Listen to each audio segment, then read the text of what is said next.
नमस्कार मित्रांनो. आधीच मरकट त्यातून मद्य प्याला ही म्हण प्रत्यक्षात उतरवण्याचं काम पंजाबचे मुख्यमंत्री भगवंत सिंग मान यांनी केलेलं आहे. 2 महिन्यापूर्वी मुंबईत एका कार्यक्रमात त्यांच्याशी भेट झाली होती. अर्थात अशी काही व्यक्तिगत भेट झाली नव्हती, पण एका छोटेखानी कार्यक्रमात त्यांचं भाषण ऐकायला, त्यांच्याशी संवाद साधायला मिळाला होता. आणि तेव्हा लक्षात आलं होतं की हा माणूस पूर्णपणे यांचं विमान हवेत उडतंय आणि अशा प्रकारे शुद्ध नसताना किंवा आपण काय बोलतोय हे कळत नसताना हा माणूस पंजाबसारख्या एका सीमेवरच्या अतिशय संवेदनशील राज्याचा मुख्यमंत्री कसा काय असू शकतो.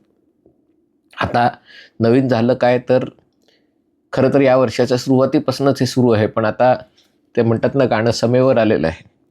आणि समेवर येण्याचं कारण म्हणजे पंजाब सरकारने एक विधेयक त्यांच्या विधानसभेमध्ये मंजूर केलेलं आहे. त्याच्यामुळे सगळीकडे खळबळ उडालेली आहे. अगदी अकाल तख्तानेही सगळ्या शीख आमदारांना आणि मंत्र्यांना बोलावलेलं आहे, समन केलेलं आहे आणि की तुम्ही असं कसं काय, आमच्या परवानगीशिवाय तुम्ही असं कसं काय मंजूर करून घेऊ शकता.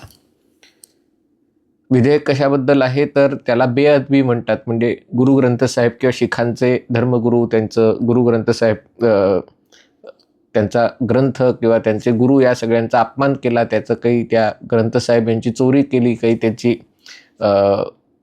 त्याला नुकसान केलं तर त्याच्यासाठी 10 वर्षाच्या शिक्षेची तरतूद करण्यात आलेली आहे.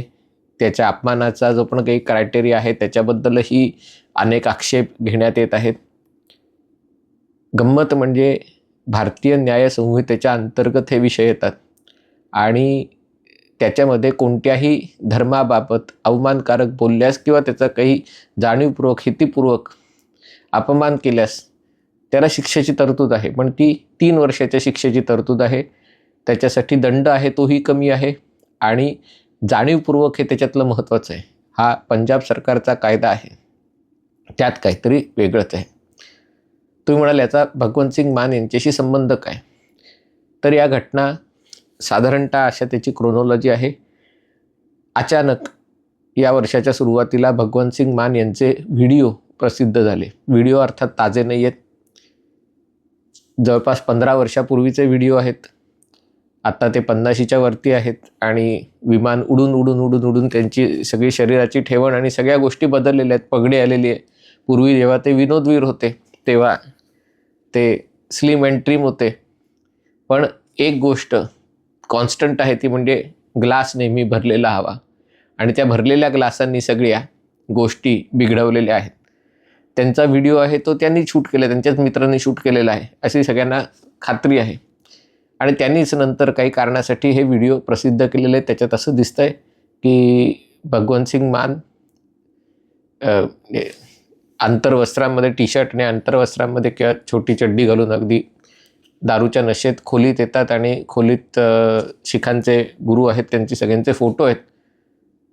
दारूच्या नशेत त्या शिखांच्या गुरूंच्या बद्दल काहीतरी तिथेही विनोद करायची सवय आहे त्यांना आणि त्यामुळे ते अवमानकारक काहीतरी बोलतात. त्याचे व्हिडिओ प्रसिद्ध झालेले आहेत.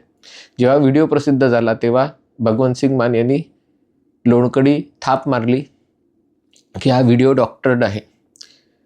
कारण लक्षात घ्या, मुसलमानांप्रमाणे शिखांमध्येही त्यांच्या धर्मग्रंथाचा अपमान झाला तर त्याची शिक्षा कडक आहे. अनेकदा सुवर्ण मंदिरामध्ये अशा प्रकारे कोणीतरी त्या गुरुग्रंथ साहेब त्यांना स्पर्श करण्याचा प्रयत्न केला, त्यांना काहीतरी नुकसान करण्याचा प्रयत्न केला. कारण ग्रंथाच्या रूपाने गुरु अजूनही आपल्याला मार्गदर्शन करतात अशी शिखांची श्रद्धा आहे आणि त्यामुळे त्याला जर कोणी हात लावण्याचा प्रयत्न केला तर अनेकदा असं झालेलं आहे की तिथे उपस्थित लोकांनी त्याला चोप देऊन मारलेलं आहे. अक्षरशः म्हणजे या घटना घडलेल्या आहेत आणि त्यामुळे राज्याचे मुख्यमंत्री जर अशा प्रकारे शिखांच्या गुरूंचा अपमान दारूच्या नशेमध्ये करत असतील, बोलत असतील काही आणि त्याचा व्हिडिओ प्रसिद्ध झाला असेल तर ही बातमी अतिशय महत्त्वाची आहे. पण ती झाकण्यासाठी त्यांनी सांगितलं की हा व्हिडिओ डॉक्टर्ड आहे, AI मध्ये तयार केला आहे. मग अकाल तख्तांनी त्याच्या सगळ्या व्हिडिओचं फॉरेन्सिक ऑडिट केलं आणि नंतर लक्षात आलं की हा व्हिडिओ खरा आहे. जेव्हा लक्षात आला हा व्हिडिओ खरा आहे, तेव्हा मग सांगण्याचा प्रयत्न केला की व्हिडिओत जो माणूस दिसतोय तो मी नाहीच आहे. प्रथमदर्शनी कोणालाही हे वाटू शकेल, कारण आता जसे भगवंत सिंग मान फुगलेल्या पुरीसारखे दिसतात, तेव्हा ते चपातीसारखे होते आणि त्यामुळे तो माणूस आणि मी वेगळा आहे. पण जेव्हा त्यांचे फोटो प्रसिद्ध झाले त्यावर 38-39 वर्षीचे, तेव्हा त्या फोटोतला माणूस आणि तेव्हाच्या व्हिडिओतला माणूस हा माणूस सारखाच आहे असं हे कोणालाही कळतं. मग त्यांनी काय केलं, आपल्याच कोणातरी मित्राला उभं करून त्याच्या चेहऱ्यावर मेकअप वगैरे करून, सिलिकॉन जेल म्हणतात ना असं तो मुखवटा, तशा प्रकारे दिसेल असा व्हिडिओ प्रसिद्ध केला. बघा, हा अशा प्रकारे कोणालाही करता येतं. पण त्याच्या मागचा उद्देश काय हे काही कळेना. एक सिलिकॉन जेल वगैरे लावून करता येतं, पण अशा प्रकारे व्हिडिओ करून जेव्हा तुम्ही करता तेव्हा बुडबुड घागरी म्हणजे तुमचं काहीतरी बिनसलेलं आहे हे लोकांच्या लक्षात येतं.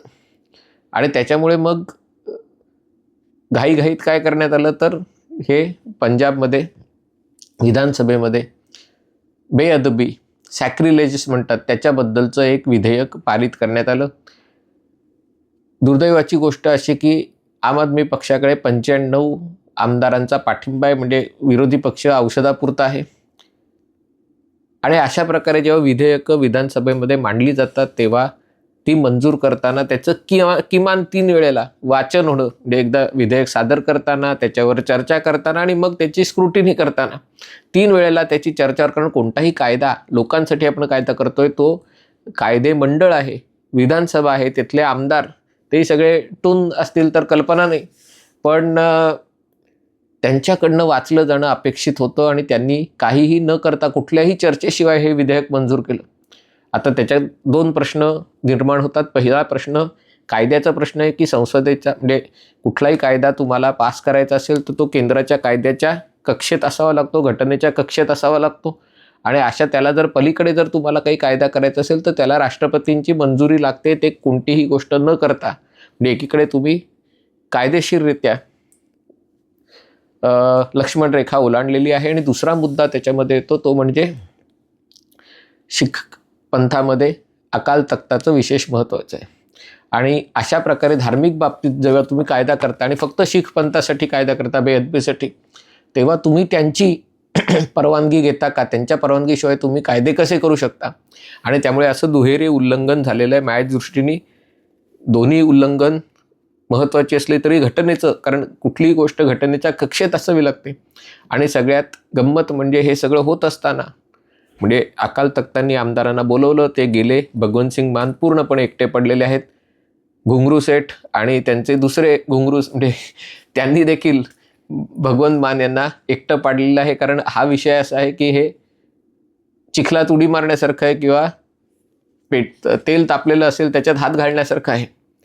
आणि त्यामुळे आम आदमी पार्टीचे लोकप्रिय मुख्यमंत्री असलेले, एकमेव मुख्यमंत्री असलेले भगवंत सिंग मान यांच्या पाठी त्यांची पक्षच उभा नाही की काय, हे स्वाभाविक आहे. कारण पुढच्या वर्षी फेब्रुवारीमध्ये निवडणूक आहेत आणि अशा परिस्थितीमध्ये जर पंजाबमध्ये असा गोंधळ सुरू असेल, अशा माणसाच्या हातात जर राज्याची सूत्र दिली असतील केजरीवालनी, म्हणजे तर मग देशाच्या संरक्षणाविषयी, देशाच्या एकूणच व्यवस्थेविषयी प्रश्नचिन्ह उपस्थित होतं. पण गंमत म्हणजे बाकीचे आमदार, सर्वपक्षीय आमदार जर अशा प्रकारचं विधेयक पारित करत असतील तर त्याबद्दलही, म्हणजे ज्या दर्जाची लोकशाही आपण व्यवस्था उभी केलेली आहे त्याच्याबद्दलही प्रश्न विचारण्याची गरज आहे. हा व्हिडिओ आपल्याला आवडला असेल तर कृपया लाईक करा, शेअर करा आणि चॅनल सबस्क्राईब करण्याची विनंती आहे.